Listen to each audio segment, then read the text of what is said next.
This is Plunderbun here with President Schaitberger of the IAFF. We're in their offices here in Columbus.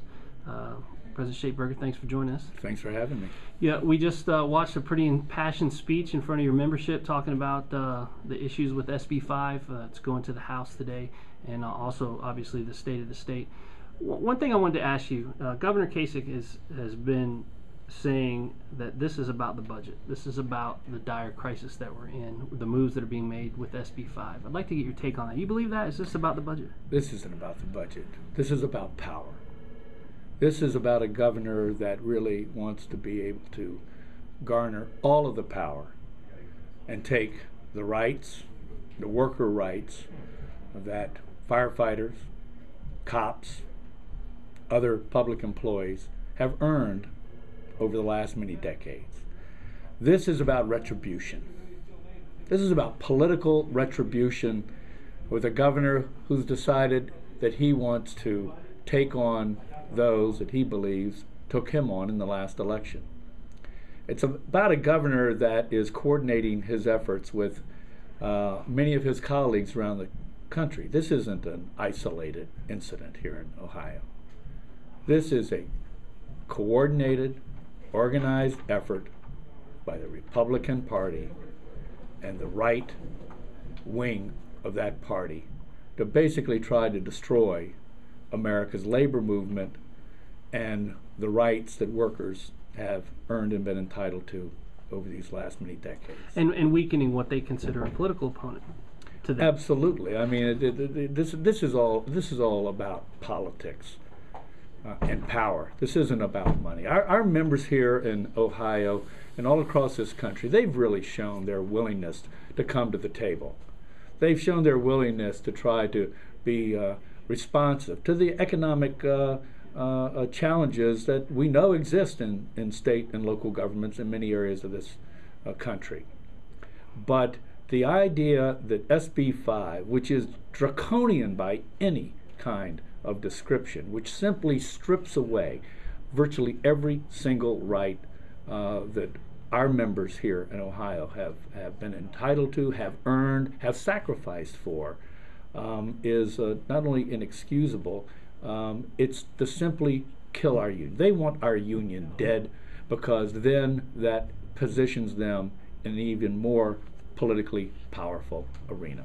So you've obviously been several years in IAFF leadership as well as in the service. Have you ever seen an attack on public unions of this sort?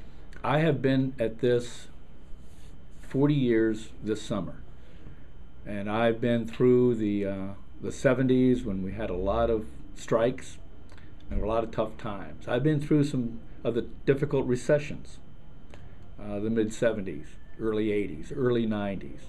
The economic downturn following 2001, September 11th.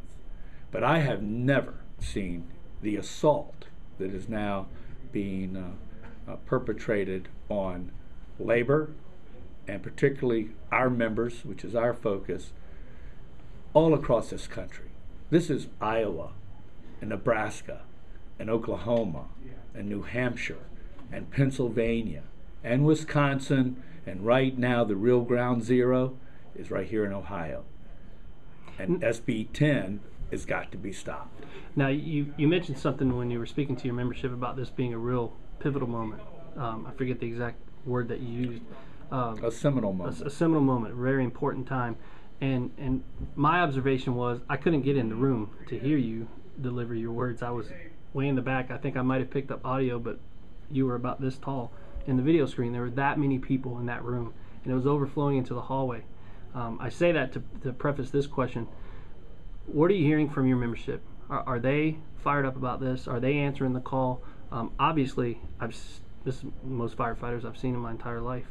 Our members are engaged, and they are committed, and they are ready to fight this fight.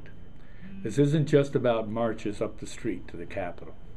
It isn't about carrying a few signs or maybe some passionate speeches from the steps. This is about their understanding of the seriousness of this battle, not only the immediacy of SB5, but that this is a historical moment in the history of our country where there are those that really want to turn the clock back.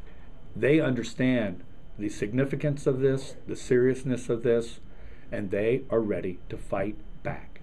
And they're ready to fight back, put their money where their mouth is, work their neighborhoods, work their neighbors, work the polls. If we find ourselves faced with a referendum effort, you'll see Ohio's firefighters are going to be engaged, they are energized, and they are committed.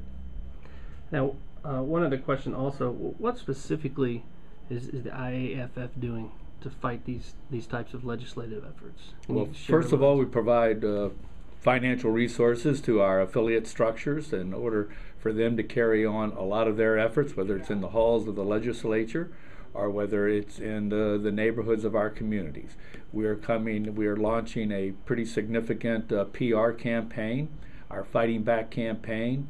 Today, we just began that launch here in Ohio, in Cleveland, Cincinnati, and Columbus with half-page ads. We'll be up on the air with cable buys starting tomorrow evening so that we're able to get the message out to the people that this is an attack on firefighters, law enforcement, and other public workers, those that are trying to vilify us, those that are trying to villainize us, those that are trying to make people that really serve their community in some of the most important and honorable ways, but trying to turn them into the enemy, public enemy.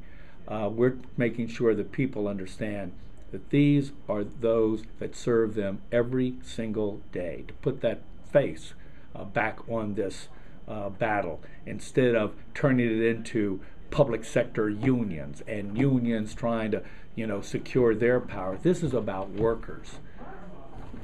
And that is going to be what we're doing in our PR campaign. We'll be resourcing the referendum. If we get to that point where this bill gets out of the House and signed by the governor, we are immediately going to shift into a strategy and a structure that will be going again to the people. And we will be putting this measure on the ballot, and we'll be spending the money that it takes to get the signatures, and then the money that it's certainly going to take to fight against those that will be fighting against this referendum.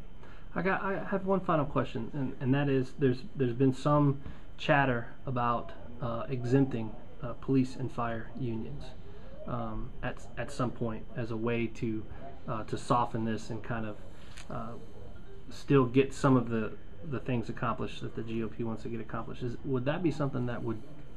I can tell you what my position is on it. Yes. I think trying to carve out is nothing less than the old strategy of divide and conquer. They want to try to pit private sector against public sector. If they can, they want to try to split the public sector against itself. Carve-outs, in my view, serve absolutely no purpose other than delaying the pain and delaying the ultimate death knell of our union and the work that we do. So I don't think we'll entertain it here.